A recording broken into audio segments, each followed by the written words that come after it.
నా పాట పాడుకుంటున్నా.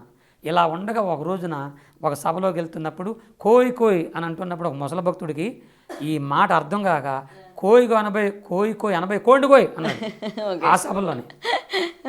ఆయన కోయి కోయి అన్నాడు అంతే. అక్కడ విన్న వాళ్ళందరూ కలిసి కోడిని కోయి మొదలెట్టారు. ఇక అదే ఇప్పుడు అట్లాగా వచ్చేసిందమ్మ.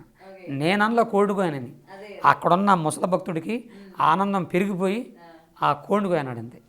కానీ మీరు అన్నారు కదా కోడికోయ్ అన్న పదాన్ని నేను వాడలేదు, వేరే వాళ్ళు వాడింది తీసుకొచ్చి పాటలో పెట్టారు అని చెప్పి. మరి కోయ్ కోయ్ కోడికోయ్ అని చెప్పి ఇప్పుడు మొత్తం కూడా ఈ వర్షనే ట్రెండ్ అవుతుంది. సో ఏసై గురించి అట్లా ఎట్లా పాడతారు, కోడికోయ్ అని మధ్యలో ఎందుకు తీసుకొచ్చారు అని చెప్పి కూడా చాలా మంది క్వశ్చన్ రైజ్ చేస్తూ ఉన్నారు. మరి తర్వాత మీరు అందులో యాడ్ చేసి పాడారా ఎక్కడైనా మళ్ళీ కోడికోయ్ అని? నేను యాడ్ చేయలేదు, కానీ ఇక అలా అంటుంటే ఆనందం తట్టుకోలేక చెప్పుకొని ఒక మాట అనేసాను. ఆ ఒక్క మాటకే ఇంత ట్రోల్ అయిపోయి ఎంతమంది భక్తులు ఆనందపడిపోయి ఈ పండగ పూట అందరూ కోళ్ళు తినేశారు.